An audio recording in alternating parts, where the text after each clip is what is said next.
اعوذ باللہ من الشیطان الرجیم بسم اللہ الرحمن الرحیم۔ امام محمد باقر علیہ السلام نے اپنے صحابی حسیمہ کے ذریعے سے اپنے تمام شیعوں تمام محبین تک 4 پیغامات پہنچائے ہیں۔ اس حدیث کو علامہ باقر مجلسی نے بہار الانوار میں، وسائل الشیعہ میں بھی یہ موجود ہے، دیگر شیعہ روایی کتب میں نہایت آسان کے ساتھ آپ کو یہ حدیث مل جائے گی۔ یہ حدیث کون سی ہے؟ جہاں پر امام نے قیامت تک آنے والے اپنے محبین کو 4 پیغامات دیے۔ پہلے آپ ان پیغامات کو غور و فکر سے سنیں، سمجھیں، اپنی عملی زندگی میں لانے کی کوشش کریں اور پھر جتنا ہو سکے اپنے امام کے ان پیغامات کو دیگر مومنین تک پہنچائیں تاکہ آپ کی اور ہماری دنیاوی اور اخروی سعادت حاصل ہو سکے۔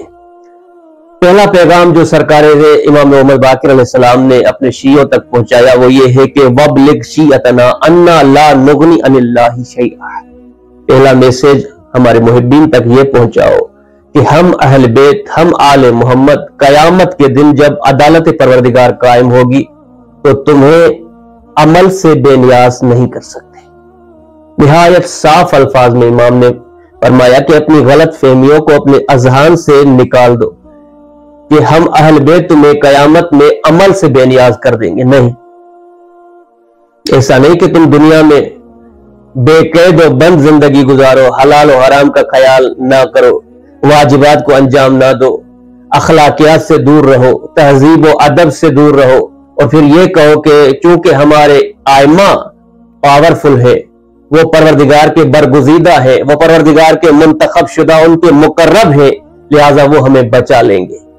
امام نے صاف الفاظ میں فرمایا کہ میرا پہلا میسج میرے محبین تک، میرے شیعوں تک یہ پہنچاؤ کہ قیامت کے دن ہم اہل بیت تمہیں عمل سے بے نیاز نہیں کر سکتے۔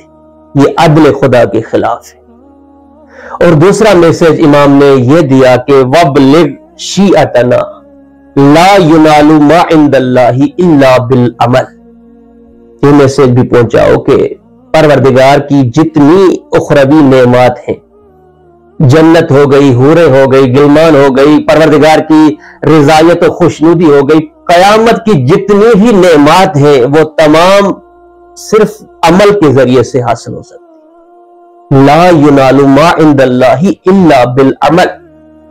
تم قیامت میں کسی پروردگار کی نعمت کو حاصل نہیں کر سکتے سوائے عمل کے ذریعے سے۔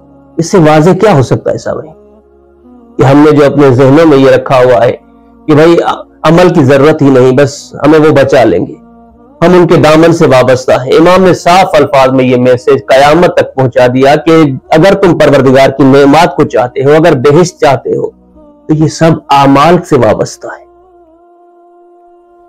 اعمال کے ذریعے سے ہی پروردگار کی نعمتوں کو حاصل کیا جا سکتا ہے۔ اور چوتھی بات جو امام نے فرمائی، چوتھا پیغام جو پہنچایا وہ یہ فرمایا کہ ان اعظم الناس حسرۃ یوم القیامت من وصف عدلا ثم خالف۔ فرمایا قیامت کے دن سب سے زیادہ حسرت وہ انسان کرے گا جو دنیا میں عدل و انصاف کی توصیف کرتا ہو، یعنی لوگوں سے یہ کہتا ہو کہ عدل کرو، انصاف کرو، مساوات کا قائل ہو جاؤ، لیکن خود اس عدل کی مخالفت کرتا ہو، خود لوگوں پر ظلم کرتا ہو، ستم کرتا ہو، لوگوں کا حق کھاتا ہو، یہ انسان امام نے فرمایا قیامت کے دن نہایت ہی حسرت میں ہوگا۔ اب میٹر نہیں کرتا کہ وہ کون ہے، شیعہ ہے، سنی ہے، کوئی بھی ہو، امام نے مطلقاً بتا دیا کہ اس خوش فہمی میں نہ رہنا کہ چونکہ تم ہم اہل بیت سے وابستہ ہو لہٰذا تمہاری زبانوں پر اچھی باتیں ہو، نصیحت ہو، لیکن عملی میدان میں تم اس پر عمل کنندہ نہ ہو، تو تم قیامت میں اگر حسرت سے بچنا چاہتے ہو تو قرآن نے بھی صاف الفاظ میں کہا کہ لِمَ تَقُولُونَ مَا لَا تَفْعَلُونَ، کیوں ایسی باتیں کرتے ہو جس پر تم خود عمل نہیں کرتے۔ دوسرے مقام پر قرآن نے صریحاً فرمایا أَتَأْمُرُونَ النَّاسَ بِالْبِرِّ وَتَنْسَوْنَ أَنفُسَكُمْ وَأَنْتُمْ تَتْلُونَ الْكِتَابَ أَفَلَا تَعْقِلُونَ۔ کیا تم لوگوں کو بر و نیکی کی جانب ہدایت کرتے ہو اور تم نے اپنے نفس کو بھلا دیا، حالانکہ تم میرے قرآن کی تلاوت بھی کرتے ہو، کیا تمہیں عقل نہیں؟ یہ اس سے صاف نہیں ہو سکتا سامعین. اور مولا علی کا وہ قول جہاں پر فرمایا مجھے تعجب ہے ایسے انسان پر جو لوگوں کی اصلاح چاہتا ہے وَنَفْسُهُ أَشَدُّ شَيْءٍ فَسَادًا، یعنی وہ دوسروں کو ہدایت کرتا نظر آتا ہے، معاشرے کی اصلاح کی باتیں کرتا ہے، لیکن خود اس کا نفس سب سے زیادہ فساد میں مبتلا ہے. تو قرآن نے بھی صاف فرمایا، امام محمد باقر علیہ السلام نے بھی صریح الفاظ میں یہ اپنے شیعوں تک میسج پہنچایا کہ اگر قیامت کی حسرت سے بچنا چاہتے ہو تو عمل کرو، نیک اعمال کو بجا لاؤ. روایات کی روح سے 3 ایسے افراد کا تذکرہ کیا جہاں پر یہ افراد قیامت میں حسرت کریں گے. ان میں سے پہلا شخص جو آپ کے سامنے امام محمد باقر کی اس حدیث کے تحت بیان کیا گیا کہ وہ انسان قیامت میں سب سے زیادہ حسرت کرے گا جو دوسروں کو ہدایت کرتا ہو لیکن خود عملی میدان میں بالکل پیچھے ہو، یعنی جو کہہ رہا ہو اس پر عمل نہ کرے. یہ ایسا انسان قیامت میں حسرت کرے گا. اور واقعی حقیقت بھی یہی ہے سامعین. اگر کوئی عالم دین، اگر کوئی مولوی، اگر کوئی خطیب جو منبر پر آ کر اچھی اچھی باتیں کرے، دین کی باتیں کرے، عمل کی باتیں کرے، تقویٰ و زہد کی باتیں کرے، لیکن خود اس پر عمل نہ کرے، اور لوگ جو اس کے سامعین ہیں وہ اس کی اچھی باتیں سن کر ان پر عمل کر کے اگر قیامت میں وہ بہشت میں چلے جائیں، ان کی مغفرت ہو جائے، اور وہ خود خطیب ان باتوں پر عمل نہ کر کے اگر جہنم کی طرف جائے تو واقعی مقام حسرت ہے. بدبخت ہے وہ انسان، بدبخت ہے وہ خطیب، بدبخت ہے وہ مولوی جو خود اچھی باتیں کرے، لوگوں ان کی اچھی باتوں کی وجہ سے نجات پا جائے اور خود بدبختی و گناہوں میں مبتلا ہو جائے. تو پہلا شخص جو قیامت میں حسرت کرے گا. دوسرا شخص جو قیامت میں شدید حسرت کرے گا وہ شخص ہوگا جو دوسروں کی دنیا کی خاطر اپنی آخرت کا سودا کرے. اے نا حیرت کی بات، اگر کوئی انسان اپنی دنیا کے لیے آخرت کا سودا کرے، آخرت کو بیچ دے، تو یہ بات تا حد توان سمجھ میں آتی ہے سامعین کہ چلو دنیا پرستی میں مبتلا ہو گیا، حب دنیا میں مبتلا ہو گیا، مقام و منزلت کا خواہاں تھا لہذا وہ گمراہ ہو گیا. لیکن بدبخت نہیں وہ انسان جو اپنی دنیا نہیں بلکہ دوسرے کی دنیا کی خاطر اپنی آخرت کا سودا کرے، اپنی آخرت کو تباہ و برباد کر دے. مثلا ایک مثال دے کر بات کو واضح کروں، مثلا کسی وڈیرے، کسی ظالم حکمران کے کہنے پر کسی پر ظلم کرے، کسی پر ستم کرے، کسی کی عصمت دری کرے، تو ایسا انسان دوسرے کی دنیا کے لیے اپنی آخرت خراب کر رہا ہے، اور قیامت میں سب سے زیادہ یہ انسان حسرت کرے گا. اور تیسرا شخص جو قیامت میں سب سے زیادہ حسرت کرے گا، یعنی ان دونوں افراد سے جن کو بیان کیا ان سے زیادہ شدید اتنی حسرت کرے گا کہ وہ حسرت سے اپنے جسم کو کاٹ رہا ہوگا. وہ کون ہوگا؟ وہ شخص جس نے دنیا میں دن رات ایک کر کے مال و دولت کو اکٹھا کیا، لیکن اس دولت سے، اس مال سے راہ خدا میں خرچ نہیں کیا، واجبات کو ادا نہیں کیا، اور اچانک اس کی موت واقع ہو گئی. اتفاق سے اس کا جو بیٹا تھا، جو وارث تھا، جیسے ہی اسے یہ دولت ملی اس نے فراخ دلی کا مظاہرہ کرتے ہوئے اس دولت کو راہ خدا میں صرف کیا، واجبات کو ادا کیا. اب پروردگار نے اسی دولت کو راہ خدا میں انفاق کرنے کی وجہ سے اس کے بیٹے، اس کے وارث کو جنت میں بھیج دیا. اب قیامت میں باپ بیٹا دونوں ہوں گے. باپ کو جہنم کی طرف بھیجا جائے گا، اس کے بیٹے کو سامعین اسی دولت کی وجہ سے جو اس کے باپ نے اکٹھی کی ہوگی، جمع کی ہوگی، اس کے انفاق کی وجہ سے جنت کی طرف بھیجا جائے گا. تو یہ بدبخت انسان حسرت کرے گا، اتنی زیادہ شدید حسرت ہوگی کہ اپنے ہی دانتوں سے اپنے ہاتھوں کو کاٹ رہا ہوگا کہ دولت دن رات محنت کر کے میں نے اکٹھی کی اور اسی دولت کو صرف کر کے راہ خدا میں میرا وارث، میرا بیٹا جنت میں چلا گیا اور میں جہنم میں جا رہا ہوں. واقعی تعجب و تاسف کی بات ہے. تو یہ 3 افراد قیامت میں شدید حسرت میں مبتلا ہوں گے. کچھ ایسے افراد ہیں جو قیامت میں کوئی حسرت نہیں کریں گے. ان میں سے پہلا شخص سامعین وہ ہوگا جس نے اس جہان میں کثرت سے محمد و آل محمد پر درود و سلام بھیجا ہوگا، صلوات پڑھی ہوگی. حدیث کہتی ہے کہ اس شخص کے کثرت سے درود پڑھنے کی وجہ سے جب خداوند متعال قیامت کے دن اسے اجر و ثواب دے گا تو اتنا زیادہ اجر و ثواب ہوگا کہ وہ بندہ حیران رہ جائے گا.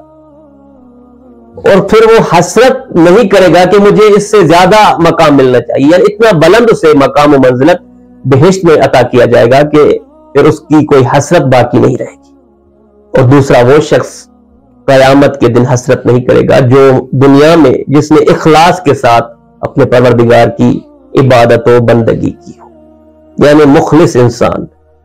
خداوند متعال کو ایسا انسان، ایسا عمل نہایت پسند ہے جس عمل میں خدا کی رضا کے علاوہ لوگوں کی رضا نہ ہو، خالص خدا کی رضا کے لیے جو عمل انجام دیا جائے، چاہے وہ قلیل ہی کیوں نہ ہو۔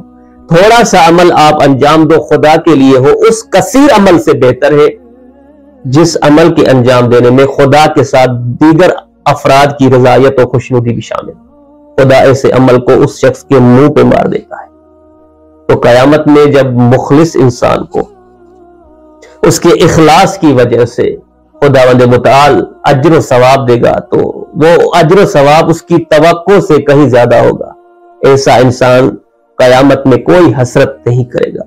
اور سرکار امام حسن عسکری کا وہ نورانی کلام جہاں پر آپ نے فرمایا کہ وہ انسان جو فقط خدا کی رضا کے لیے اپنی زندگی گزارتا ہے، عبادت کو انجام دیتا ہے، ایسے انسان کے لیے اگر اس پورے جہان کو، اس دنیا و جہان کی تمام دولت کو ایک لقمے میں قرار دیا جائے اور وہ لقمہ میں امام ایسے مخلص انسان کے منہ میں رکھو، تب بھی ایسے انسان کے حق کو ادا نہیں کیا گیا بلکہ اس کے حق پر ظلم ہوا۔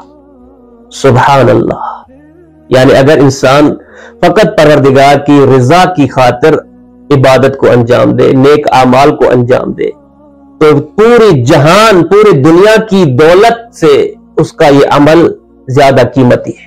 یہ امام حسن عسکری فرما رہے ہیں۔ اور تیسرے امر کی جانب اشارہ کرتا ہوا چلوں کہ آیت اللہ بہجت ان کے استاد تھے شیخ قاضی۔